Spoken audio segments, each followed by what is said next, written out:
നമസ്കാരം സാർ. സതീഷിന്റെ അച്ഛൻ ഇവിടെ ഇല്ലല്ലോ, ഓഫീസിൽ വന്നില്ലേ? ഞാൻ വന്നത് സതീഷിന്റെ അമ്മയെ കാണാനാണ്. സതീഷിന്റെ സ്കൂൾ അഡ്മിഷൻ കാര്യം ശരിയായെന്ന് പറയാൻ വന്നതാണ്.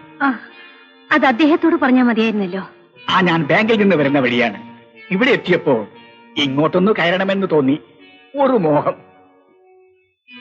പണം ആവശ്യമുണ്ടെങ്കിൽ തരാം, എത്ര വേണമെങ്കിലും തരാം. എത്ര വേണമെന്ന് ഞാൻ അദ്ദേഹത്തോടും ചോദിക്കട്ടെ? ആരോട്? എന്റെ ഭർത്താവിനോട്. എത്രയായാലും സംഖ്യ പ്രശ്നമല്ലെന്ന് സാർ പറഞ്ഞെന്ന് ഞാൻ അദ്ദേഹത്തോട് പറയാം. അത് വേണ്ട, രാഘവന് ഇത് അറിയണ്ട. അറിഞ്ഞാൽ ഒന്നും വേണ്ടെന്ന് പറയും. സുശീലക്ക് വേണമെങ്കിൽ. മോനെ ഇങ്ങ് വാ.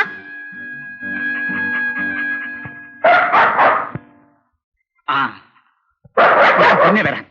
കാർ ലോക്ക് ചെയ്തിട്ടില്ല. ചെയ്യോ?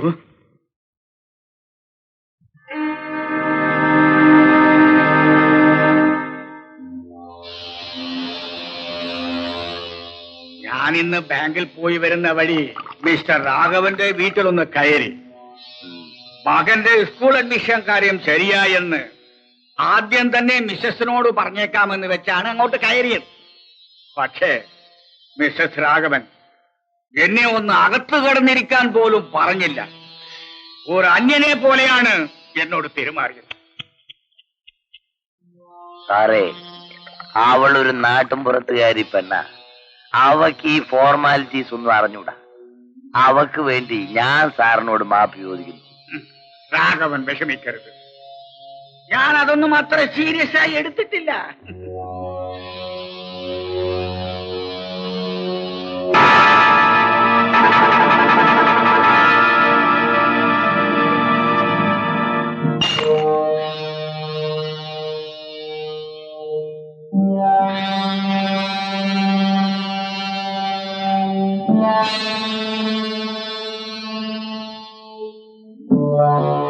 എനിക്ക് വീട്ടിൽ പോവാൻ സമയമായി. പോകാം. ഞാൻ പോകുന്നു. രാഘവൻ, അത്രക്കൊന്നുമില്ല, കുറച്ചുകൂടി.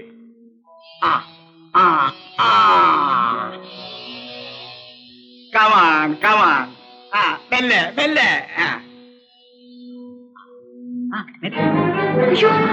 എന്താ ഇത്? പരിഭ്രമിക്കാനൊന്നുമില്ല, കുറച്ച് ജാസ്തിയായി പോയി.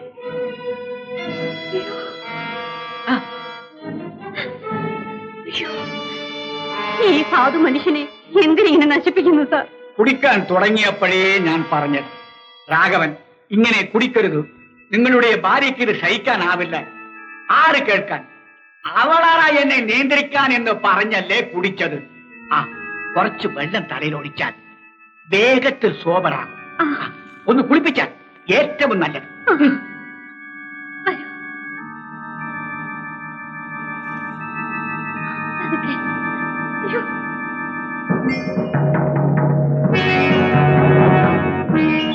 മെല്ലെ മെല്ലെ.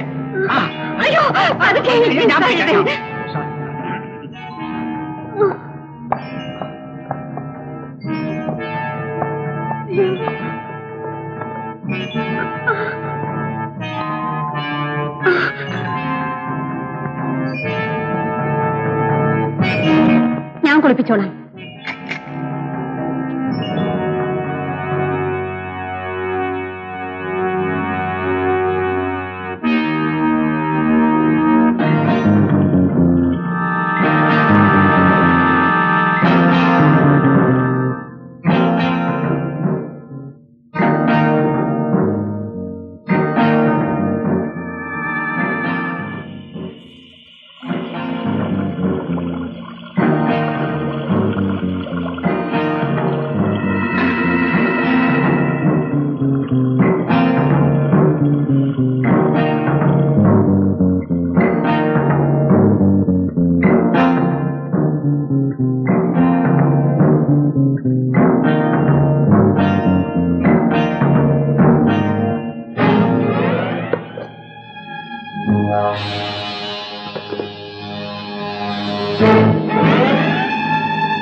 ഭയപ്പെടേണ്ട, ഒരു രഹസ്യം സംസാരിക്കാൻ വന്നതാണ്. എനിക്കൊരു രഹസ്യം കേൾക്കണ്ട.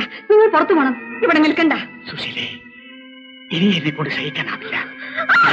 സുശീലേ, സുശീലേ, അങ്ങനെ പറയണ്ട. സുശീലേ, സുശീലേ, പോകണ്ട. സുശീലേ, അച്ഛാ, എണീക്കച്ചാ, അവിടെ നോക്കൂ. അച്ഛാ, എണീക്കച്ചാ, അച്ഛാ, അച്ഛാ. എന്നെ വിടാ. അയ്യോ,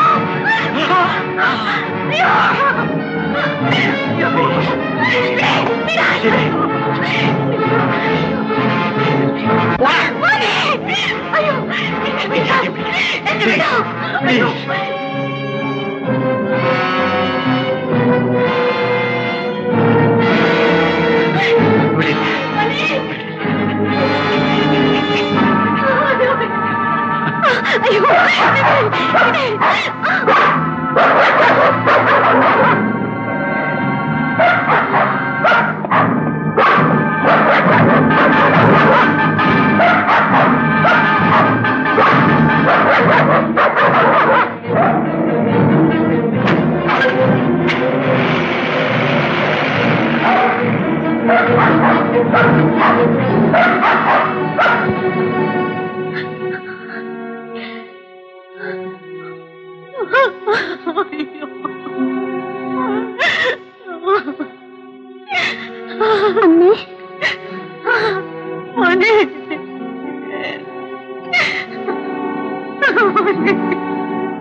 എനിക്കിന്ന് നാട്ടിലേക്ക് പോണം.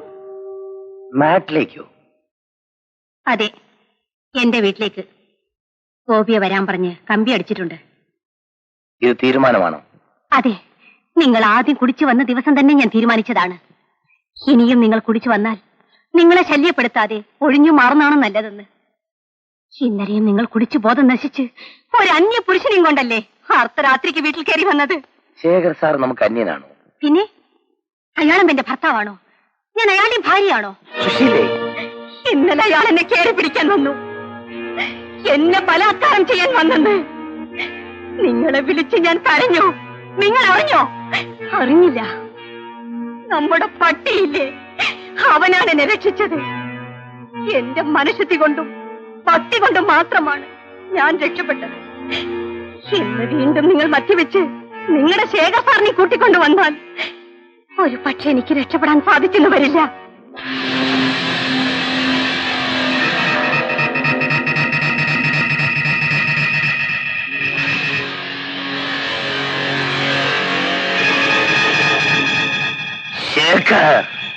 വേണ്ട, ഇപ്പോൾ നിങ്ങൾ എങ്ങും പോണ്ട. നമുക്ക് ഈ ജോലി വേണ്ട. നമുക്ക് നാട്ടിലേക്ക് തിരിച്ചു പോവാം.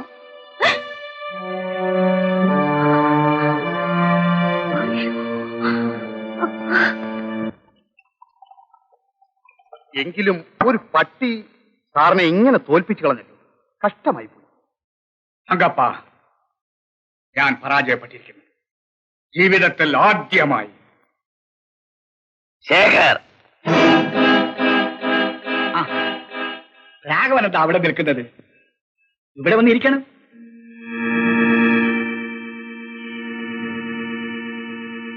ശേഖർ സാറ് എനിക്ക് ബംഗ്ലാവും മാനേജർ ഉദ്യോഗവും മദ്യവും തന്നത് പിന്നെ നിന്നോടുള്ള സ്നേഹം കൊണ്ടാണെന്ന് വിചാരിച്ചോ? നിന്റെ സുശീലയെ കണ്ടത് മുതൽ എനിക്ക് അവളോടൊരു മോഹം തോന്നി. ആ മോഹം സാധിക്കാൻ വേണ്ടി മാത്രം നിന്നെ സന്തോഷിപ്പിക്കാൻ തീർച്ചപ്പെടും. നിന്റെ മോഹം ഞാൻ സാധിപ്പിച്ചു തരാം. ഭാര്യയെ കൊണ്ടുവന്നിട്ടുണ്ടോ?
സുശീലേ, നീ എന്നെ ഇനിയും ശരിയായി മനസ്സിലാക്കിയിട്ടില്ല.